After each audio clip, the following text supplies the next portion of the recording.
Boker Or, Shabbat Shalom Vorach, ou Beshem Hashem Naaseh Venatzliach. Nous sommes aujourd'hui une date vendredi 13, ou allez, 28 du, 28 du mois de Tishri, Bezrat Hashem, Yeshua de Nechamot. Je rappellerai que ce Shabbat, on annoncera Rosh Chodesh Cheshvan, et que Motzei Shabbat, c'est Rosh Chodesh Cheshvan pour dimanche, une seule journée. Bezrat Hashem, non, autant pour moi, c'est lundi. Lundi Rosh Chodesh. C'est lundi. Donc dimanche soir, Rosh Chodesh. Ezrat Hashem Yitbarach. C'est samedi soir et dimanche soir. Oui, oui. Oula. Parce que chez moi, le problème que j'ai, c'est que j'ai plein d'écritures et ça me bouge. Normalement, c'est 2 jours. C'est dimanche, lundi. Bon, on va y arriver avec ce Rosh Chodesh. Décidément. Donc, comme j'ai plein de rendez-vous qui sont marqués dessus, j'arrivais pas à voir la date. Effectivement, donc ce sera dimanche et lundi, Rosh Chodesh. 2 jours. Yeshuot venechamot ahava ve'arva shalom ve'reut. Oufren, juste un instant, shiur acheté ce matin par Judith Cohen Scali pour l'élévation de l'âme de son oncle Shimon ben Shemoul. Ruach Hashem tenachenu began Eden Elyon bechol ashorvim imo bichlal arachim v'selochot vechen yehi ratzon venomar amen. Yesh bon tzorah haim. Ainsi que pour la protection de toute l'armée d'Israël, tous nos soldats, tout Am Israël bechol makom makom. Une grande réfouach tamar, le Mameira pour tous les blessés, libération de tous nos otages en bonne santé et que de très très bonnes nouvelles pour chacun de nous. Les choix de Venechamot pour toute notre liste. On commencera tout de suite ce shiur Bezrat Hashem sur la paracha du premier livre de la Torah qui s'appelle le Sefer Avot, le livre de Moussar, parce que c'est vrai que les 12 parachot qui vont nous animer pendant tous ces Shabbatot sont historiques sur le domaine des récits, très profonds au niveau de leurs codes, qui sont cachés à l'intérieur, mais en même temps des livres de Moussar, et qui, comme aujourd'hui, avons besoin, tous autant que nous sommes, de Moussar. Le Moussar, ça veut dire de la morale, de la travail des midot, parce que je rappelle que de verser du lait pur dans un récipient où il y a de la boue, c'est imbuvable. Ainsi est la Torah qui est comparée au lait qui est pur. Quand on le verse dans une personne qui a des midot mouchratot qui est mauvaise, eh bien ça fait un mauvais talmid chacham. Voilà, ça fait une mauvaise personne religieuse ou une mauvaise personne pratiquante. Le but de ce monde, c'est d'abord d'être bien, une bonne personne, avec un bon cœur, de bonnes réflexions, beaucoup de patience, beaucoup de tolérance, beaucoup d'humilité. C'est le but principal de toutes nos midot, tout en restant attaché à la vérité, comme du roc. C'est là. C'est pas parce que des fois on dit des vérités durement, ou des récits qui nous ont été contés par nos chachamim, comme ils se sont fait un plaisir de prendre encore des bribes de mes cours, d'en faire une petite phrase pour dire regardez ce qu'il dit. Qu'est-ce qu'ils peuvent être bêtes les gens, la vérité. Ça fait vraiment de la peine de voir ça. Oufren sheniske bemet les taer et amidot vela sot et amutal alenu. Le titre de ce qu'on va développer dans cette paracha qui se divise en 4 compartiments, on va dire ça comme ça, un peu plus. La création du monde, qui vient témoigner de l'existence de Dieu, car seul quelqu'un sans cerveau pourrait imaginer que ça s'est créé tout seul. C'est-à-dire, quelqu'un n'imaginerait pas que ma cravate s'est confectionnée toute seule. Personne n'imaginerait ça. Mais il y a des gens, vous n'allez pas me croire, qui se disent être intelligents et savants et qui pensent que la Terre s'est créée toute seule. Une cravate, non, mais la Terre, oui. Juste au niveau comparaison, quoi, je veux dire. Donc ça, c'est la première chose. Ensuite, on a la création ultime de l'homme et de Ève, l'épisode donc du serpent et de l'arbre de la connaissance du bien et du mal. Et puis ensuite, nous avons le combat de Caïn et de Hével qui mènera au premier meurtre de l'humanité de façon assez sauvage. Et puis ensuite, on part dans la décadence où Dieu est déçu de la conduite de l'homme pour donner naissance à la paracha de Noach où Dieu détruit le monde. C'est plus ou moins, en gros, grosso modo, les 10 générations qui vous font figurer dans cette paracha, avec les noms, Bezrat Hashem, où on va parler de Mathusalem, Metushelach, Lemer, Noach, jusqu'à ce que vienne par la suite Shem, Ever, et ensuite Terah pour donner naissance à Avram. C'est là dans la... Ok.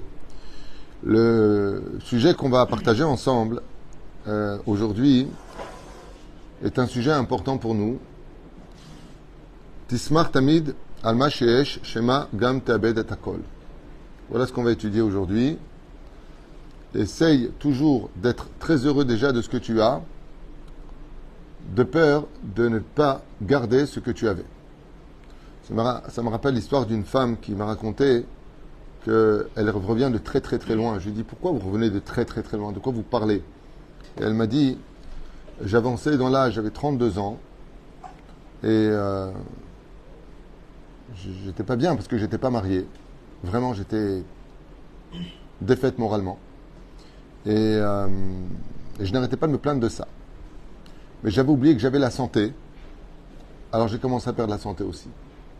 Quand je suis arrivé à l'hôpital, et moralement par terre, et physiquement par terre, je me suis rendu compte que la santé était d'une grande richesse, et je m'en suis voulu de ne pas avoir été heureuse, ne serait-ce que parce que j'ai eu la santé. Bassoff, elle a fait tchouba là-dessus, et elle a commencé à être heureuse parce qu'elle voyait, elle entendait, elle marchait, elle se levait, elle marchait, tout allait bien. Elle a guéri. Et ça l'a amené à faire une grande Seudat Odaya, en demandant pardon à Hachem parce qu'elle s'est rendue compte qu'elle avait au moins la santé. Et elle a fait un chidour. Et à 35 ans, elle s'est mariée. Elle a dit une très belle phrase le jour de son mariage. Si j'avais dû encore attendre 5 ans de plus pour rencontrer l'homme que j'ai rencontré, ça valait le coup. En d'autres termes, le soleil attire le soleil. L'obscurité attire l'obscurité. Tout le monde le sait, tout le monde l'entend, tout le monde en parle, mais qui le vit? Donc là, on va voir ensemble l'originalité de la faute qui a été citée ici. Vous allez voir qu'elle traverse les générations. Pour commencer, on va parler de Caïn et de Hevel, duquel la Torah nous dit que Caïn a eu pris l'initiative d'apporter un sacrifice à Dieu et que Hevel, son frère, a pris l'initiative de le suivre. Qu'est-ce que va faire Caïn? Il va, lui qui cultivait le lin, il va prendre ce qu'il y avait de plus pourri dans sa récolte et l'apporter à Hachem. Au lieu de le jeter à la poubelle, je vais l'offrir à Dieu. Donc ses intentions déjà étaient mauvaises. Là, vous apprendrez que quand on venait donner quelque chose à Hachem, comme des fois il y a des gens qui sont nécessiteux, qui tapent à la porte, et tu lui donnes ce que tu ne mets pas dans l'armoire. Non, ça c'est bon pour la poubelle, ce que tu ne veux pas. Donne-lui ce que tu aimes le plus. Donne-lui des choses de valeur. Fais pas comme Caïn. Caïn, il a donné, bon alors, qu'est-ce que tu veux plus? Tiens, donne-le ça. C'est pas une mitzvah. C'est au lieu de le jeter à la poubelle, mauvaise conscience, donne-le à un pauvre, au moins il le mettra. Ce sera évité d'être jeté à la poubelle. Dans la Torah, c'est le contraire. Dans la Torah, quand on veut faire un sacrifice, quand on veut donner quelque chose à un pauvre qui a besoin, on lui donne ce qu'on aime le plus. Ça, c'est Hevel. C'est pour ça que Hevel a eu le mérite de se réincarner en Moshe Rabbeinu plus tard. Pourquoi? Parce que Hevel, quand il a eu ses troupeaux, il a pris le meilleur de son bétail et il l'a donné à Hachem. Dieu ne vient pas prendre la monnaie de ce que tu as, il vient prendre le meilleur. Ça me rappelle l'histoire de cette femme extraordinaire qui donne 90% au Maaser et 10% elle le garde pour elle. Alors un jour, j'ai posé la question à cette femme et je lui ai dit, vous savez, vous devez donner jusqu'à 10 à 20% de Maaser. Pourquoi vous donnez 90%? Elle m'a dit, qu'est-ce que tu crois que Dieu va m'arnaquer? C'est une Tunisienne, fausse blonde. Et ce sont ses mots. Tu crois que je suis bête? Je suis mazotomérette. Elle dit, mais si Dieu il veut les 10%, c'est que c'est la meilleure part. Alors moi, je les prends et je lui donne ma part. Une femme de l'ancienne génération, et je vous promets que je vous invente rien, c'est ce qu'elle m'a dit. Alors c'est peut-être pas 90%, c'est 80%, mais tout ce qu'elle gagne, elle le donne à la Torah. Tout ce qu'elle gagne. Aux pauvres, la Torah. À col. Elle garde pour elle juste de quoi manger et vivre. Ça fait 10%. Ah, mamache. Et c'est ce qu'il dit à Kadosh Baruch Hu. En réalité, les 10% qu'on donne, c'est la meilleure part qui donnera vie à ce que tu as dans les mains. Mais pour ça, il faut avoir une émouna, mais alors hors du commun. Caïn ve Hevel se retrouve face à une situation bizarroïde, puisque Caïn ve Hafou Panaï, quand il voit que Akadosh Baruch Hu et Sha'a, les korbanos, quand il voit que Akadosh Baruch Hu, il accepte le sacrifice de Hevel et n'accepte pas le sacrifice de Caïn, il y a une question qui est très bizarroïde qui intervient et qui lui dit, donc étant donné qu'il est vexé, Hachem Sha'al Korbano Shel Hevel Velo Shel Caïn, donc il a accepté l'un de l'autre, il lui dit, Shoel Oto Lamahara Lecha, pourquoi est-ce que tu es en colère? Pourquoi est-ce que tu es pas bien? Mais Lama Naflu Panecha, et pourquoi est-ce que ton visage il est en bas? Je sais pas moi, je viens voir quelqu'un pour lui dire, je t'apporte un cadeau, et il te jette le cadeau au visage et j'en veux pas. Bah, la conséquence, c'est que la personne est vexée. La personne a son visage qui va vers le bas. Non? Pourquoi Kadosh Baruch Hu, il pose une question pareille? Petit 1, c'est évident qu'il y a de quoi être vexé. Je te fais un sacrifice, tu me dis j'en veux pas. T'avais pas demandé de sacrifice, c'est mon initiative. Et si lui, tu acceptes le sien, c'est parce que moi j'ai dit qu'il fallait faire un sacrifice. Alors la question qui est posée ici, elle est bizarre. Deuxièmement, on sait que Dieu sonde les reins et le cœur de l'homme. Dieu sait tout. Pourquoi il pose une question dans ce cas-là? Qu'est-ce qu'il veut poser comme question à une personne alors que Dieu sait pourquoi? Donc d'abord, c'est tout à fait logique que Caïn prenne mal les choses. Il vient faire un cadeau à Dieu et Dieu lui dit « j'en veux pas ». Et deuxièmement, Dieu sait tout. Il y a une troisième question qui se pose d'après vous. Laquelle? Pourquoi tu te mets en colère et pourquoi ton visage est tombé? Pourquoi de répéter 2 fois la chose? Qu'est-ce qu'il y a dedans? Ce que vous dites est très vrai si on fait un cadeau à quelqu'un, mais quand on fait un cadeau au roi des rois et qu'il n'accepte pas, c'est la peur qui doit nous envahir. On ne parle pas de Adam et de Evel. On parle de Caïn. Oui, mais il fait le cadeau au roi des rois, donc il doit avoir peur. Alors à part Adam qui lui, il a Gamzol et Tova, même si un camion roule dessus, Caïn, just a minute. Caïn, tout ce que je dis comme ça on ne perd pas de temps. Caïn, il prend l'initiative d'apporter un sacrifice à Dieu. Est-ce que là, tu as pigé? Dieu lui dit, ton sacrifice, tu te le gardes. Il est vexé. Non, c'est pas logique. En tout cas, c'est pas logique. Alors sache que pour... Si tu écoutes la fin du cours... Mais non. Caïn, comment il s'appelle Caïn, j'appelle? C'est révélateur. Adam. À part toi, tous les gens sont normaux.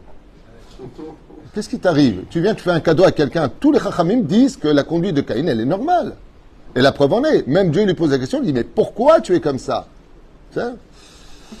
Ou frère, on va essayer de comprendre, contrairement à Adam qui a déjà compris que la conduite de Caïn n'était pas appropriée, on va essayer de revenir un petit peu en arrière pour comprendre ça. Et vous allez voir qu'en réalité, c'est beaucoup plus profond. Et c'est pour cela que la Torah, l'ominastam, c'est pas pour rien qu'elle marque tous ces versets-là, et qu'on nous raconte l'histoire de Caïn et de Evel, et qu'il n'était pas content, et que patati patata. Voilà. Vous savez pourquoi Adam réagit comme ça? Parce qu'Adam, il réagit avant ou après le don de la Torah? Après le don de la Torah, après Rabbi Akiva, Gamzol et Tova. Là, on est à l'époque où il n'y a que 2 humains sur Terre, papa et maman, et 2 fils sur Terre. Revenez un petit peu dans le contexte de l'étude, avant d'apporter vos appréciations qui viennent dans une expérience vécue. C'est là. Venons un petit peu. Moi, j'ai quelqu'un qui m'a dit dans la vie, il faut tout prendre bien. Gamzol et Tova, il gagnait très bien sa vie. Ses enfants vont bien. Kol Tov et fait. Je lui ai posé des questions. Je lui ai dit, si Dieu te prend tes enfants, Gamzol et Tova, il me dit, ah non, Hazve Shalom. Je lui ai dit, arrête de parler quand tant que tu n'as pas de missionnotes qui sont durs dans la tête. C'est pour ça qu'il faut faire très très attention. L'oleit garot banissionot. Hazve Shalom ne va jamais chercher une épreuve. Shema tipol alecha. Tzchim lavin et ze. Imaginez qu'un homme prie Hachem et qu'il y a une bat kol qui lui dit, tes prières me dégoûtent. Le mec, il dit, ah, punaise, j'ai quand même parlé à Dieu, je suis heureux. Arrêtez vos délires. Dès que tu ressors vexé. Et Caïn a le droit de ressortir vexé.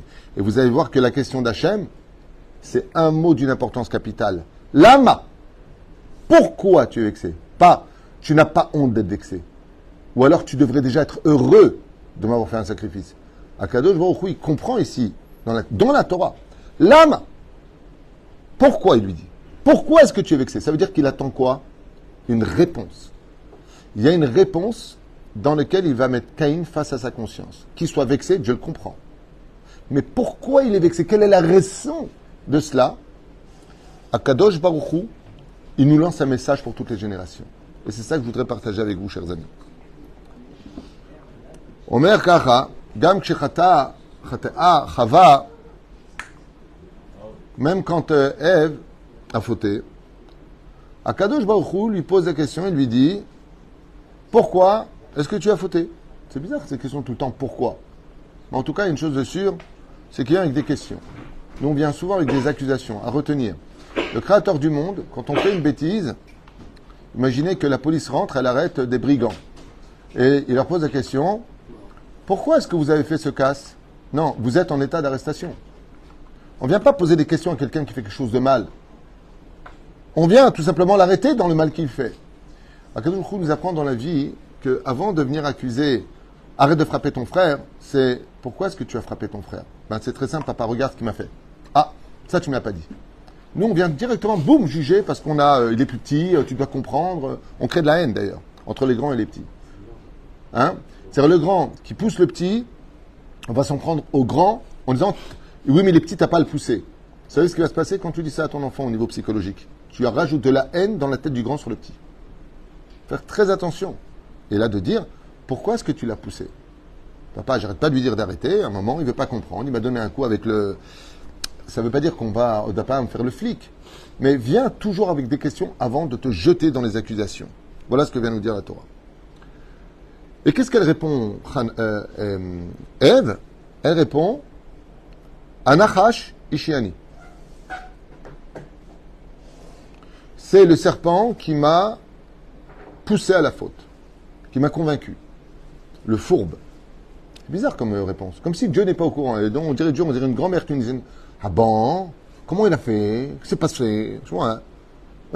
Anachash Ishiani. La Gemara, dans 3 endroits différents, qu'on l'a déjà rappelé dans plusieurs études, vient me faire comprendre que Béhémet, le serpent, il a pris Ève. Vous savez que là, on parle à cette époque d'Internet, l'arbre du bien et du mal. Apple, la pomme, croquée. Et la question que pose d'ailleurs Rabbi Yehuda Ptaya, que je conseille vivement de lire pour ceux qui lisent l'hébreu, magnifique commentaire sur Bereshit, des commentaires incroyables. Et là-bas, il raconte que Adam Arishon, lui, il dormait. Ça ne veut pas dire qu'il dormait dans le jardin d'Éden, ni on dort, ni on s'allonge. Pas besoin de dormir. C'est, pour Rosh Hadavar, il a commis l'erreur de prendre sa femme pour un acquis. Donc une fois que c'est marié, il a mis la bague au doigt. Avant le mariage, je suis là pour toi, je t'aime, on va au restaurant, you are the sunshine of my life, la totale. Après le mariage, c'est bon, t'es ma femme, tu vas pas me casser les pieds, je ne me suis pas marié pour être en prison. Donc qu'est-ce qu'il a fait? Il a dormi sur ses lauriers, c'est ça que ça veut dire. Ça veut dire pour lui, il a pris sa femme comme étant un acquis. Au lieu de continuer à s'occuper d'elle, il lui a dit, t'as qu'à t'occuper avec tes copains. Résultat, elle est partie surfer sur Internet, partie devant l'arbre de connaissance du bien et du mal, et elle a trouvé quelqu'un qui était prêt à lui répondre en lui disant, moi, je suis là pour toi, je suis prêt à donner l'amour que ton mari ne donne pas, des compliments que ton mari ne t'apporte pas, et ainsi de suite. Anachash Ishiani veut dire en hébreu Nesu'in. Il s'est marié avec moi. C'est-à-dire il s'est comporté comme j'attendais de mon mari. Ce qui fait qu'il a été un peu légitime que Ève aille apporter du fruit interdit à l'homme, lui faisant goûter les conséquences amères de son manque de responsabilité et d'engagement dans le mariage. Et on commet tous cette erreur, tous sans exception, qui est la première raison de tous les divorces, c'est qu'on vit toujours l'autre comme un acquis. Personne n'est acquis. Cette bague qui se met est une bague qui se retire. Fais attention, dans les deux sens. Un homme pour une femme pour un homme. C'est pareil pour les femmes. T'es nida, ok, ça c'est obligé. T'as mal à la tête, t'es fatigué, t'as pas envie, t'es fâché, t'es vexé, il y a les enfants, oh, et le mec il est curé ou quoi? À la fin, un jour je posais la question à quelqu'un qui me parlait. Il m'a dit qu'il avait trompé sa femme. Alors je lui ai dit, pourquoi t'as fait ça? Vous savez, Rav Tutu, quand une femme vous dit pendant des années, t'as qu'à aller voir ailleurs, on va voir ailleurs. Je ne m'avais pas l'intention. Il m'a dit, oui, mais la parole est créatrice. Faire attention, la vie n'est pas un acquis. Ce n'est pas un acquis. Vous allez entendre la suite de ce shiur magnifique, que je vous conseille vraiment d'écouter avec attention.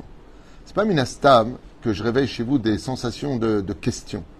Parce que ce que vous allez entendre et vivre maintenant, c'est exactement ce qu'on vit aujourd'hui dans tous les foyers. Ce qui fait que la Torah, c'est pas un livre d'histoire. Ne le prenez pas comme un livre d'histoire. Ah, on est quel paracha là, Adam et Ève? Ah ouais, j'ai vu le film. C'est pas un film. C'est nous qui sommes à l'intérieur de ce rôle d'acteur.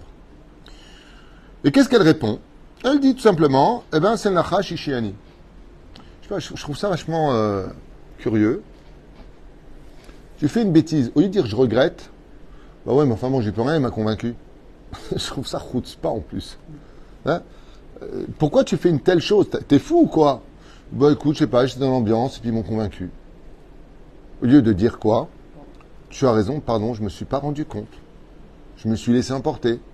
Il y avait un très bel argument à donner à Dieu en disant, Maître du monde, c'est quoi ce que j'ai commis? Une faute. Ok. Je ne savais pas ce que c'était une faute. Caïn, quand tu l'as tué, Evel, ne savait pas ce que voulait dire mourir. Et personne n'est jamais mort. Il ne sait même pas ce que c'est. Comment faire sortir une Neshama, c'est pour ça qu'il a écrabouillé sous des pierres. Premier Hamas de l'histoire. Il l'a écrasé avec des pierres. Sur sa tête. Il voulait voir comment on tue. Tout était nouveau. Et vous savez qu'une faute qui est faite pour la première fois n'est pas considérée comme une faute. Vous le dites tous les matins dans les Tachanounim. Ma'avir, Rishon, Rishon. Dieu fait passer du premier au premier. Non, du premier au deuxième. Ma'avir, Rishon, Rishon. Pourquoi tu dis ça? pour te dire que quand tu fais une faute, la première n'est jamais considérée comme une faute. Pourquoi? Tu ne la connaissais pas. Mais si tu reviens sur cette faute, par contre, c'est que là, maintenant, tu deviens coupable de la première aussi. La première, si tu ne l'avais pas recommencé, bah, tu ne savais pas ce que c'était une faute. Mais si tu recommences, c'est un problème. Et c'est ce qu'elle dit. Anachash ishiani. Ishiani dit la Gemara. C'est là. Dans Maseret Choulin, à la page 139, la Gemara nous dit d'où est-ce qu'on voit Aman dans la Torah? Pose la question. Mein Aman Torah. Où est-ce qu'on voit? Hamina Etz. Mais quel rapport avec Aman et l'arbre? Je vous explique. Aman, ça s'écrit He, Mem, Nun. Quand on dit de cet arbre-là, tu ne mangeras pas, c'est pas l'arbre lui-même dont on parle. C'est Hamin, de cet arbre. Donc de cet. Hamin. Ensuite, Haetz. Vous comprenez ce que je viens de dire? C'est important. C'est-à-dire, où est-ce qu'on voit le mot Haman? Bah, la question de la Gemara, c'est pas où est-ce qu'on retrouve le mot aussi Haman, He, Mem, Nun. C'est pas ce que pose la question. La question est, où est-ce qu'on retrouve que Haman a déjà été écrit dans la Torah, puisque Purim, dans la Megillat Esther, c'est des Rabbanan. C'est ce qui s'est concrétisé hors Torah, dans le fluide extraordinaire historique du peuple d'Israël. Mais dans l'instant T, on n'est pas en train de poser la question, où est-ce qu'il y a la lettre He, Mem, Nun? On est en train de dire, où est-ce qu'il est Haman lui-même dans la Torah? Réponse de la Gemara dans la Maseret Choulin 139, un truc de malade, c'est quoi? C'est de te dire, ah ben voilà, regarde, t'as vu, il y a marqué Hamina Etz. Hamina Etz, ça veut dire de cet arbre-là, tu ne mangeras pas. Donc de cet. Quel rapport entre le mot de cet, ensuite arbre, avec le mot Haman? Quand on étudie Masechet, quand on étudie Megillah et la Megillat Esther, qui était Haman? Un petit coiffeur de rien du tout inconnu au bataillon.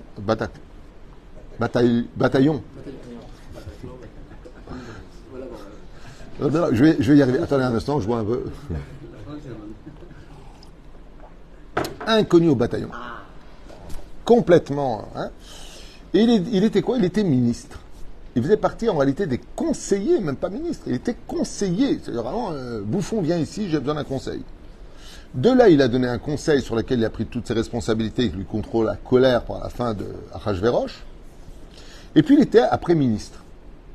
De ministre, par sa haine du juif, il est devenu le ministre des ministres à côté du roi. Le roi lui donne son propre sceau. Et dans tous les pays, tout le monde se prosterne. Vous savez que Haman a pris les femmes de tous les ministres. On dit de lui qu'il avait plus de 800 enfants. Il y en a qui disent 1200 enfants. Non seulement il forçait tous les ministres des autres royaumes à se prosterner devant lui, mais il prenait leurs femmes sous leurs yeux, de peur de les mettre à mort parce qu'il avait le sceau du roi. Donc il avait quoi, Haman? Il avait des enfants, il avait une femme, il avait toutes les femmes, il était blindé de chez blindé au point de donner Esser Kekar Kesef au roi, une fortune colossale, il avait la santé, il avait les honneurs, il avait le succès. Rien ne lui manquait. Il était mamash au-dessus de toutes les rêves qu'un homme pourrait avoir. Il les avait. Et pourtant, qu'est-ce qui a marqué dans la Megillah? En shovilo. Tout ce qu'il avait n'avait aucune valeur à ses yeux. Aucune valeur. Pourquoi? Vous n'allez pas me croire. Parce qu'il y a un feuge qui s'appelait Mordechai et qui ne se prosternait pas. Et la Megillat Esther nous dit Ve'en shovilo. Ça veut dire que si tu posais la question à Haman, comment ça va? Il te disait, ça ne va pas du tout. Ma vie, elle est pourrie. Mais t'es fou, quoi? T'as ce que tu veux. T'es à côté du roi. T'es un ministre de rien. Regarde d'où tu viens. Regarde ce que tu es devenu. Profite de ce que tu as. En shovilo shaveli kloum. Alors ça l'a emmené à sa mort. Quelqu'un qui n'est pas capable de dire Toda Rabba à ce qu'il a, il met à mort ce qu'il possédait et qu'il n'a jamais vu devant lui. Quel rapport maintenant avec la question de la Gemara? Où est-ce qu'on voit Haman dans la Torah? La Gemara, elle te dit, eh ben, Aminaetz. Mais quel rapport avec Aminaetz? Parce qu'il y a marqué Haman. Et tu dis non. Mais reviens sur l'historique. Adam Arishon, il était où? Adam, je parle de toi. T'étais où à l'époque? Au Gan Eden. Qu'est-ce qu'il pouvait manger Adam Arishon au Gan Eden? Achol, Tochan, Mikol. Tout est à toi. Tout est sous tes pieds. Tu es le roi des animaux, le roi des humains, le roi des anges. Tu es au-dessus de tout. Tu es Adam et Ève. Je vous ai tout donné, sauf une chose. Une seule chose. Haminaet, cet arbre-là, ça par contre, vous ne le touchez pas. Et c'est la seule chose qui vous manquait. Vous n'avez pas été capable de vivre tout ce que je vous ai donné. La seule chose sur laquelle, mince, on n'a pas ça, vous avez commis la même erreur qu'Aman. Aman, il était au Gan Eden, dans le monde. Qu'est-ce que veut un homme? De l'or, de la santé, des femmes, tout, le succès, qu'on se prosterne. On va dire, toutes les ta'avot, elles étaient tapées à sa porte. Mais il y a une chose qu'il n'avait pas, et c'est sur ça qu'il s'est concentré. Il a rejoint l'arbre de la mort. Comme c'est marqué pour Adam et Ève, si vous mangez de cet arbre-là, vous mourrez. Et parce que lui, il s'est attardé, un chovilo, la seule chose qui me manque, c'est ça, et que tout son malheur est basé là-dessus. Alors Akadosh Baruch Hu lui dit, sachez une chose. Quand quelqu'un a beaucoup de choses dans la vie, mais qui se plaint toujours de ce qui lui manque, il met à mort ce qu'il possédait. Et pire encore, ça peut l'emmener à sa propre mort. Tu risques de tout perdre. Fais attention. Quand Dieu te donne déjà des choses, si tu en veux plus, sois content de ce que tu as. D'abord, t'as dit Toda Lael. Toda Lael. Un jour, il y a un mec qui m'a dit, j'en peux plus de ma femme. Je lui ai dit, tu sais, au moins, t'es marié. Mais c'est là qu'est tout le problème. Je lui ai dit non. Ouais. Ce que je vous dis, c'est pas une blague. 5 ans plus tard, sa femme est partie de la maladie. Et je lui ai dit, tu vois, il me dit, non, mais je regrette, j'ai été bête. Je lui ai dit, maintenant qu'elle est morte, tu regrettes? Ouais, mais j'étais énervé. À Botaï, Tizaharu à la pêche et la reine. Faites attention à ce que vous sortez de votre bouche. Et la reine, Haminaet, de cette Hamin, c'est la même histoire. Tout comme Adam et Ève, ils étaient au Gan Eden, ils avaient tout à leurs pieds. La seule chose qui les ont intéressés, les pauvres, c'était l'arbre de la connaissance du bien et du mal pour lequel ils ont été convaincus que c'est ce qu'il fallait comme bonheur. Ça m'appelle raconter l'histoire que j'ai racontée la dernière fois ici, là. Je rencontre quelqu'un, je dis, moi je l'embrasse, longtemps que je t'ai pas vu, comment vas-tu? Il me dit, à la panim. À la panim, c'est une catastrophe. Alors je lui ai dit, waouh, t'es mourant? Il me dit, Hazbéchal, brave tu tout. Non, ça va pas, non, attention, brave tu tout. Faites attention, vous dites toujours, faites attention à la parole. Je dis, d'accord, ta femme est mourante? Mais arrêtez, mais. C'est à côté là du magasin de Shashouim, là, les jouets. Je dis, t'as perdu ton travail? Mais non, t'as pas mangé depuis 4 jours, 5 jours? Non. Ben, je sais pas, je te pose la question, comment vas-tu? Tu me dis à la panique, mais non, je suis en colère, j'avais un contrat signé super important. Je lui dis, tu vois, au lieu de me dire fais attention à la parole, tu devrais faire attention à la tienne. Tu me dis, Baruch Hashem Akol Tov, priez pour moi que Bezrat Hashem, je puisse récupérer mon client. Oui, mais enfin bon, vous savez comment on parle. Ça a été l'erreur. Todalel, Akol Tov. Akol Tov. Tagid Todal Masheyesh. Tout le monde le sait, tout le monde le dit, tout le monde l'enseigne. Aval, Bémet, tu vis ça? Ken. Oufren, j'ai pas fini, Ken. Pose la question? Oui. Est-ce qu'on peut apprendre des histoires que le secret du bonheur, c'est le manque? Parce que les deux, ils avaient tout. Le secret du bonheur, c'est le manque. Non, le manque te donne l'ambition de pouvoir évoluer dans la vie, mais pas plus que ça, parce que le manque fait partie de la complétude. Si tu avais tout, tu n'avais rien, sache une chose. C'est pas moi qui ai fait ce séquer. Il y avait un séquer qu'une partie des personnes qui se suicident sont des gens qui avaient tout. Je crois que c'était le script des Beatles, un truc comme ça, le manager des Beatles s'est suicidé. Hein? Il a essayé de naître avant de mourir qui disait c'est parce que j'avais tout que j'avais rien. C'est-à-dire que quand tu as tout dans la vie, ben pourquoi les gens qui sont extrêmement riches prennent des risques tout le temps, ils voyagent, ils vont à droite, là ils sont descendus pour voir le Titanic, des gens très riches? Parce que tu t'ennuies. Tu n'as rien à faire de ta vie, si ce n'est que de courir après un bonheur qui en réalité n'est que temporaire et qui t'amène des fois à exploser. Et qui prend des risques. À quoi ça sert? J'ai jamais compris tous ces gens qui sautaient d'un endroit à l'autre, qui prenaient des risques J'ai jamais compris. C'est pour de l'adrénaline. Le mec qui saute sans parachute, et s'il rate son copain qui a sauté avant lui, il le rattrape pas, il s'écrase au sol. Faut vraiment avoir un vide dans la tête pour faire des choses pareilles. Et qu'est-ce que ça donne? Ouais, il a réussi, Chazak au barreau. Mais après, on te donne une sucette. J'ai pas compris. Pourquoi tu vois les accidents de moto, le mec il est à 280, il se filme avec son casque, hyper heureux avant de mourir. Et super, Chazak au barreau. Waouh, il a roulé à 280. Ouais, mais tu peux pas comprendre. Si, je fais de la moto depuis l'âge de 9 ans. J'ai même eu un T-Max. T-Max, c'est Torah maximum, mais c'est aussi T-mort, donc fais gaffe. C'est bien. Pour les déplacements, c'était rapide, c'était bien. En Israël, Ken. Quoi? Tu te rappelles le T-Max? Alba Shalom. Mec. Ouais, 3 mois de plâtre. T-Max. Ah, c'était au max, ça. Voilà. C'est tout ce qui vous a de tout le cours, c'est mon T-Max. Le mec, tout à l'heure, il parle. Ah, le T-Max, et comment il était? Quelle couleur? Il était noir. C'était un T-Max Haredi, il était noir et blanc.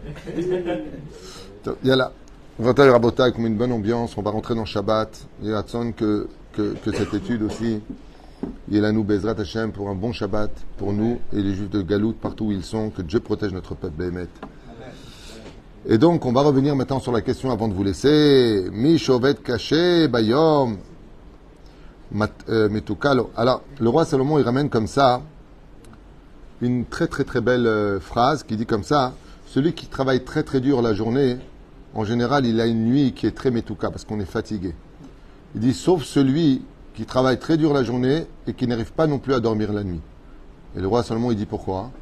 Il dit parce que lui, il dort pas, parce qu'il se pose la question pourquoi le voisin qui est riche à côté, il travaille moins que lui, il gagne plus que lui. Tout en oubliant qu'il devrait déjà être heureux d'avoir trouvé un travail qui lui permet de manger et de pouvoir dormir dans un lit. C'est le roi Salomon qui enseigne cette parabole extraordinaire en disant normalement, si tu as travaillé très dur la journée, alors dors bien la nuit.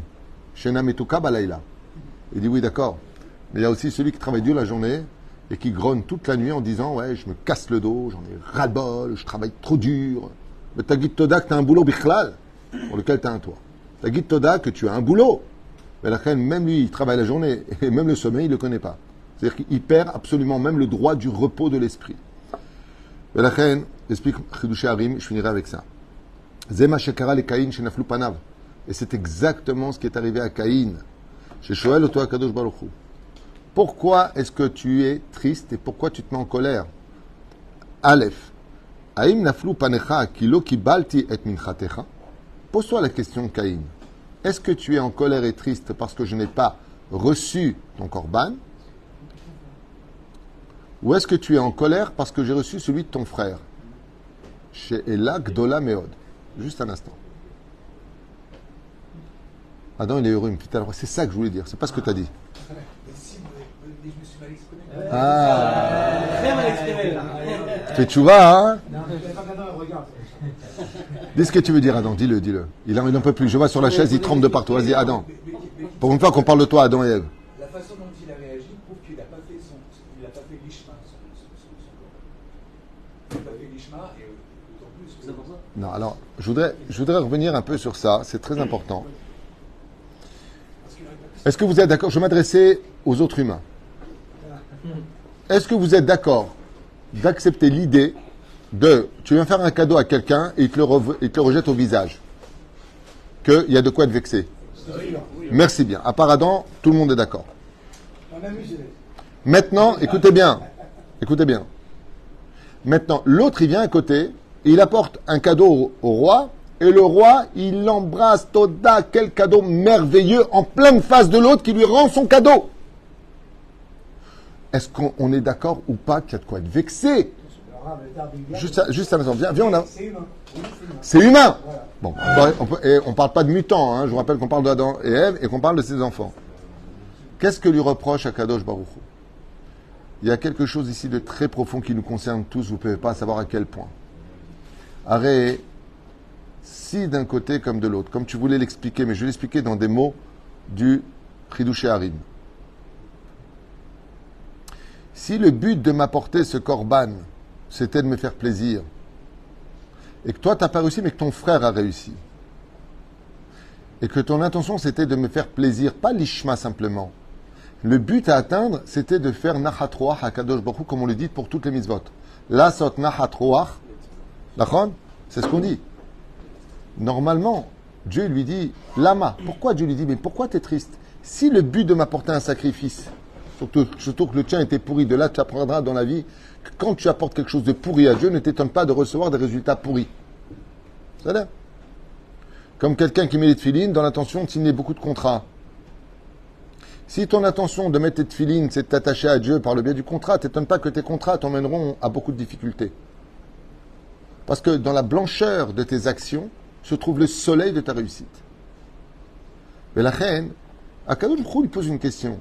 Il dit, mais c'est quoi le but de ton cadeau? Si le but de ton cadeau, c'est de me faire plaisir, alors devant toi, je t'ai dit, regarde, je suis heureux. Mais en quoi on peut dire ça? Il faut être débile. Excusez-moi, avec tout le respect que je dois à tout le monde, mais je voudrais poser une question plus dure. Au niveau psychologique, imaginez maintenant que vous deux m'apportiez un cadeau. Le tien, je dis, Todarabah, je te rejette au visage. Le sien, je prends, je dis, waouh, ça c'est un cadeau. Et je te regarde, t'es à les boules, et je te dis, mais pourquoi t'es triste? Non, remettons un peu les choses dans le contexte. Qu'est-ce qui se cache derrière cette question très fine? Je voudrais vous répondre, c'est tellement merveilleux.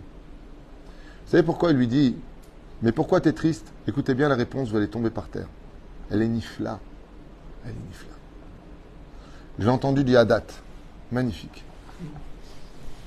Qui a pris l'initiative d'apporter un cadeau à Dieu? Qui? Gadol me'ase mina ose. Qui a pris un double salaire? Evel ou Caïn? C'est Caïn qui prend le cadeau. Arrête, celui qui provoque que quelqu'un fait une mitzvah, non seulement il prend sa mitzvah, mais il prend la mitzvah de l'autre parce que je t'ai emmené à faire cette mitzvah-là. Et c'est ce qu'il lui dit à Kadosh Baruch Hu. Lama ta'atzu, pourquoi tu es triste? L'ange, le salaire de Evel, tu le prends parce que c'est toi qui lui as donné l'initiative de me l'amener. Lama harapecha, venam lafnuf panecha. Pourquoi est-ce que tu es triste? C'est comme quelqu'un, il amène son copain à un cours de Torah. Lui, maintenant, pendant le cours de Torah, il passe son temps au téléphone, il n'écoute rien du tout cours de Torah, mais son copain, il fait tchouva. Qui prend le salaire de toute la tchouva et de la descendance de celui qui est à côté? C'est celui qui l'a emmené. Et Dieu lui dit, mais pourquoi tu es triste? Tu es gagnant de toute façon sur tous les points de vue. Je te refuse ton cadeau parce que si j'avais accepté, c'est les anges qui t'auraient mis à mort. T'as pas honte de m'apporter ce qui avait pourri dans le lin que tu m'as amené? Au lieu de jeter dans la poubelle, tu me le donnes à moi. Les anges que tu as créés, ils t'auraient mis à mort. Mi savoni. Je te rends service, c'est-à-dire, je te le rends pour que tu fasses tes chouvas. D'où les deux questions qui sont posées. On voit bien que c'est beaucoup plus profond que cela. Et la reine, je finirai avec ça. Just a minute, Sadik. Alma atakwa shatak. ולכן, alma אתה כועס, יש שאתה הקרבת קורבן לי, ou al en שלא קיבלתי. Écoutez bien, maintenant on rentre dans un domaine un peu ésotérique qui vaut de l'or. Vous savez que le monde a été créé de yesh mais en. Il y a, de il n'y avait pas. J'ai fait un cours sur ça hier. Et Dieu lui pose la question, pourquoi il pose deux fois la question? Il lui dit, pourquoi tu es en colère? Pourquoi naflou panecha? Pourquoi tu es comme ça? Il lui dit, est-ce que tu es dans le yesh ou est-ce que tu es dans le en? Pas le yin et le yen. Hein. Le yang. Ouais. Ça veut dire quoi? Écoutez bien comme c'est beau. Omer lo Akadosh Baruch Hu, yesh shata ekravta korbani. Qu'est-ce qu'il y a dans tes mains? Tu m'as fait un korban. Même si la mitzvah est mal faite, tu as quand même fait une mitzvah. Ou est-ce que tu es dans le haine, dans le négatif, dans il n'y a pas, parce que je n'ai pas accepté? Et ça, c'est ce qu'on voit dans la réponse de Ève. Anachash, qui Ishiani, imagine Ishiani. De quoi sont composées les lettres de Ishiani? He, Shin, Aleph, Nun, Yud, En, Yesh. Le serpent m'a fait tomber. Si vous prenez les lettres du mot Yesh, Vn, il y a et il n'y a pas, vous les mettez ensemble, ça fait Ishiani. Et c'est ce qu'il lui dit à Kadosh Baruch Hu. Il y a ceux qui dans leur vie comprendront qu'ils ont Yesh, Baruch Hashem, j'ai quand même fait une mitzvah. Il y a ceux qui toute leur vie vivront dans le En. Enli, En, En. Je n'ai pas, je n'ai pas, je n'ai pas. Et sur ce, Shaeres Shalanachash, Bechol Dor Vador, Kotev le Chidush Harim, entre autres, dans toutes les générations, ce venin du serpent, où Tamid Lokachet Kol Echad Mibnei Israël, Kol Echad Mimot Haolam. Chaque humain est piqué par le serpent, mordu par le serpent avec ce venin terrible, de toujours être triste de ce qu'il n'y a pas, alors de commencer à être heureux de ce qu'ils ont déjà. Ve'alze omed kol ha'she'elot ha'ele, comme explique Rabotenu, Alem Shalom. Alors j'aimerais juste finir cela avec une philosophie extraordinaire d'un des plus grands maîtres de la sagesse, Rabbi Nachman de Breslev. Vous savez qu'il y a deux façons de voir un verre. On dit ne regarde pas le verre à moitié vide. Et il y en a qui disent regarde toujours le verre à moitié plein. D'accord ? Il faut avoir beaucoup d'intelligence pour voir un verre à moitié plein. C'est pour cela que les lettres du mot chacham, chet, chaf, même sophite, c'est les initiales de chetzi kos malé. Le verre est à moitié plein. Donc, celui qui est chacham, il verra ce qu'il y a dans le verre, pas ce qui manque dans le verre. Rabbi Nachman de Brest avait mis un coup de pied là-dedans en disant vous dites n'importe quoi. Waouh! Il dit ces proverbes-là, ils sont nazes. On regarde toujours le verre à moitié plein, il dit c'est un peu naze. Il y a mieux à dire. Il dit quoi? Il dit que si tu es conscient que l'ashgacha pratit, que Akadosh Baruch Hu Behemet, il est présent, omniscient, qu'il veille sur toi, que. Ouais. Sache que le vide dans ton verre à moitié plein, c'est la complétude qu'il faut pour ce verre pour que tu puisses l'utiliser. Donc toi, tu as la bonne taille. Peroucha Davar, Baruch Hashem, 1m90. Tu parles du lit. Oufren, Tzadikim, Rabbi Nachman il dit, il n'y a pas de plein et il n'y a pas de vide. Il y a exactement ce qu'il faut pour toi dans le tikkun dans lequel tu te trouves. J'avais lu une histoire dans le livre Avat Haim, un des deux tomes, je ne me rappelle plus où, qui disait, non, c'est pas dans ce livre-là, peu importe. J'avais lu une histoire très très sympathique d'un homme qui était très très très très pieux, mais très très pieux. Et Blainera pour lui, Ben Porat Yosef, Ben Porat Aleaïn, Benot là les shows. Les enfants, c'était des bombes atomiques, sa femme, tzadika, comme la mienne. Akol tov ve'efe. Akol tov ve'efe. Akol mamash 100%. Et il disait à Kadosh Baruch Hu, Akol tov li b'chaim, Vani oved otra, Vani oev otra. Vous savez que la nuit, la neshama quitte le corps et donne des comptes. Et Akadosh Baruch Hu lui dit, Nachon, c'est vrai que je te donne tout un peu comme Yov. Ça s'est passé avec lui. Il lui dit, mais de l'autre côté, t'as pas de raison de me haïr, t'as pas de raison de... T'as tout. Et cet neshama a demandé à Akadosh Baruch Hu de le mettre à l'épreuve. Et voilà qu'en très peu de temps, il a été ruiné. Il a tout perdu. Bin rega echad. Et là, il a commencé à s'énerver. Je ne comprends pas ce que j'ai fait à Hachem. Quand j'avais de l'argent, je donnais de la tzedaka. Et c'est juste pas une chose, c'est que dans le tachles des choses. C'est lui qui a dit à Kadosh Baruch Hu, alors mets-moi à l'épreuve et tu verras que même en difficulté, je reste fidèle à toi. Ve'acharesh ou nichshal gadol. Il a tout enlevé la kippa, les tzitzit, révolté contre Dieu. Je ne comprends pas avec toutes les mitzvot que j'ai fait. J'ai des cette yeshiva, j'ai fait ça, j'ai fait ça, j'ai fait ça. Il a fait un rêve. Et celui qui est venu le voir dans le rêve, c'est son grand-père qui était un grand tzaddik. Et qui lui a dit, Chaval Meod, parce que tu as raté toute la mission dans laquelle toi-même tu avais demandé à Kadosh Baruch Hu de te mettre à l'épreuve. Quand il s'est réveillé et qu'il a réalisé que son rêve était un vrai message, non pas comme les pensées, les véhicules, en général nos rêves sont véhiculés par nos pensées vécues dans les 24 heures, il s'est rendu compte qu'il avait observé qu'en réalité, que le manque qu'il avait. Pourquoi? Parce que son grand-père lui a dit une phrase terrible. Il lui a dit, est-ce que malgré tout, une seule fois tu n'as pas mangé un seul jour? Est-ce qu'une seule fois tu es sorti démuni de vêtements? Il lui a dit non. Il lui a dit, c'est là qu'est tout ton problème. Ça veut dire que très souvent, on dit que la situation est dure, que la situation est à la panime. Tzodkim, c'est vrai que tout est dur. Mais Todalael, quand on voit toutes ces personnes aujourd'hui en Israël qui portent ces centaines de familles qui portent le deuil, c'est pas une ou deux familles simplement quand ils ont perdu leur bébé qui a été immolé dans des... ils ont pris des bébés et les ont mis dans des roues.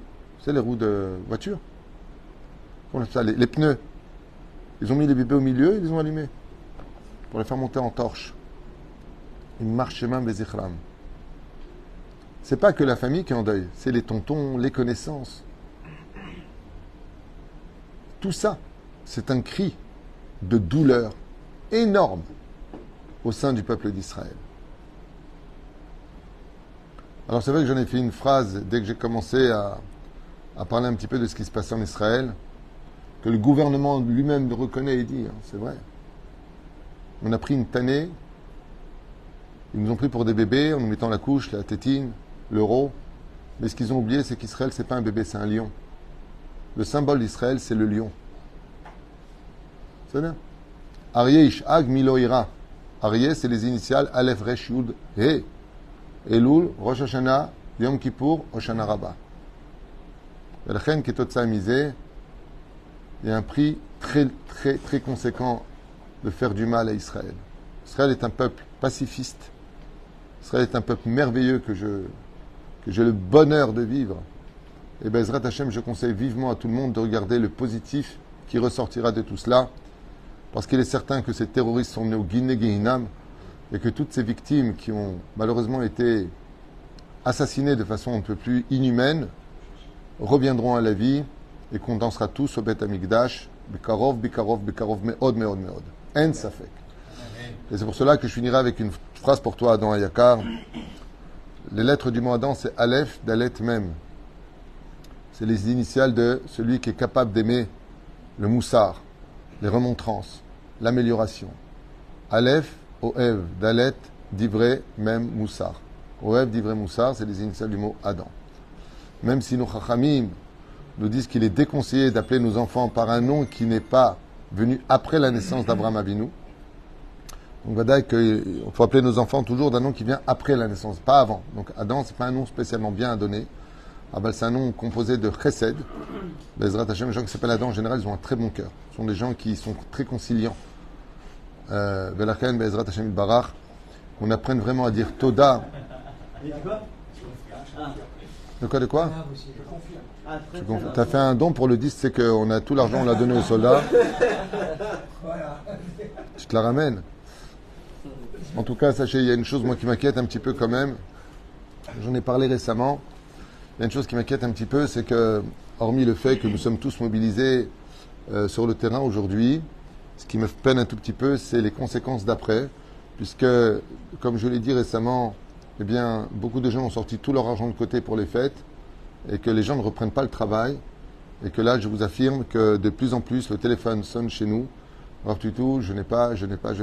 Alors, c'est pas je n'ai pas, je me plains de ce que j'ai pas, mais je n'ai même pas pour Shabbat, et ça devient très compliqué. J'espère que Bémet, cette solidarité que nous avons tous les uns pour les autres permettra à tout le monde de faire Shabbat et les autres Shabbat jusqu'à ce que tout ça se finisse, et que Bezrat Hashem, nous ayons des réponses au sein du gouvernement et une meilleure année qui reviendra en perpétuant cette union que nous avons aujourd'hui.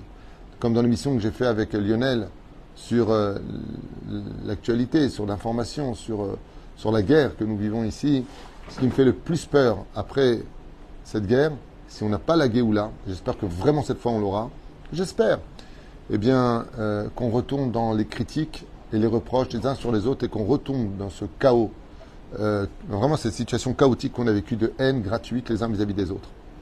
J'espère qu'on n'aura pas besoin d'une deuxième attaque, troisième attaque et 10e attaque pour Bezrat Hashem voilà, qu'on apprenne un petit peu à se calmer. Et puis je n'ai pas honte de le dire, Rabotai, on a intérêt à faire Teshuvah. On a intérêt à faire Teshuvah. La Teshuvah, ce n'est pas facultatif. On l'a juré au Arsinaï, on l'a juré dans le ventre de notre maman. Il faut devenir Shomer Shabbat, Shomer Mitzvot, arrêter nos bêtises, parce qu'il y a de la colère dans le ciel. Alors je ne dis pas que ça, c'est à cause de ça, j'en sais rien. Je ne sais pas ce que je suis en train de dire. Il y a aussi des religieux qui sont morts. Ce n'est pas ce que je suis en train de dire. Mais ce que je suis en train de dire, c'est qu'il ne faut pas décevoir Hachem, et il serait temps de commencer vraiment à dire Toda Rabba à Kadosh Baruch Hu pour ce qu'il nous fait, pour ce qu'il nous sauve. On ne se rend pas compte de combien de plans ont été manigancés contre nous et combien de choses Dieu a Kadosh Baruch Hu mamash matzil otanu miyadam. Cléodot l'Hachem, et faites très attention à vous. Bezrat Hashem, n'oubliez pas un détail, une flamme avant de s'éteindre grossit toujours plus. Plus la haine grandit contre nous, et plus cela veut dire que Israël montera très haut. Toujours après l'obscurité vient le soleil. Le soleil se lève, Bezrat Hashem, sur l'espoir d'un pays qui, Bezrat Hashem, non seulement se bat pour tous les autres pays, on se bat contre du terrorisme. On ne va pas nous reprocher ça quand même. On ne va pas non plus exagérer. À un moment, il faudrait peut-être arrêter nos bêtises. Avec tout ce qu'on a donné, tout ce qu'on a pu aider, tout ce qu'on a demandé, avec une gauche qui a été constamment présente pour défendre les intérêts des 10 Palestiniens, je pense qu'aujourd'hui Israël n'a plus ses preuves à faire, mais des réponses à donner à tout cela. Lechaim Bezrat Hashem, que Dieu protège nos soldats. Et merci à tous ceux qui soutiendront Israël aujourd'hui si portés vers un deuil tellement douloureux. Là, il y a 7 jours qui sont finis pour cette Sadika qui est partie de ce monde, Naomi. Entre autres, hier, c'est aujourd'hui le 7e jour. Et je peux vous affirmer une chose, quand on perd quelqu'un, c'est quand les 7 jours finissent qu'on commence à réaliser réellement la perte. Il n'y a plus personne qui vient voir. Après les 30 jours, les 11 mois, les 12 mois, c'est extrêmement difficile. Pour les parents, on ne s'en remet jamais. Les frères et sœurs, les fêtes, les anniversaires, et ainsi de suite, ça rappelle constamment la perte de quelqu'un qui nous était plus que cher, c'était le soleil, surtout quand il s'agit de gens aussi merveilleux, pour lesquels on dit souvent que Dieu prend les meilleurs. Et choix de Nechamot, Ahava, Vervacham, Vereut, il raconte que cette étude que nous avons partagée ensemble, dans une bonne ambiance sympathique, ceci étant, qui a été achetée par, laissez-moi un petit peu de temps de revenir en arrière, en ce vendredi 13 octobre, Judith Cohen Skali Ayekara pour l'évasion de l'âme de son tonton Shimon Ben Shemoul. Roi Hashem, Tenachenu Began Eden Elyon, et que Dieu protège Am Israël Bechol Makom et surtout tous nos soldats et qu'on ait le miracle, je l'espère de toute mon âme, de voir tous les jouim, tous les otages ramenés sains et saufs. Alors une question qui m'a été encore posée hier soir, je finirai avec ça. Comment se fait-il que Israël soigne les terroristes? Encore hier soir, à petit tout, je ne comprends pas. La seule façon pour nous de retrouver les otages, c'est de soigner les terroristes, de les amener au Shabak et de les questionner. Voilà pourquoi, entre autres, ils sont soignés, même si depuis des décennies, je rappelle que les terroristes du Hamas viennent se faire soigner en Israël depuis plus de 30 ans. Donc cette question-là vraiment a lieu d'être, mais dans l'instant T, elle a une réponse qui est un peu différente. Voilà. Shabbat, Shalom Vorach, Shuot Nechamot, Ahava Ve'arva, Shalom Bereut. N'oubliez pas, samedi soir, dimanche et lundi, c'est Rosh Chodesh, Cheshvan. Kol tout.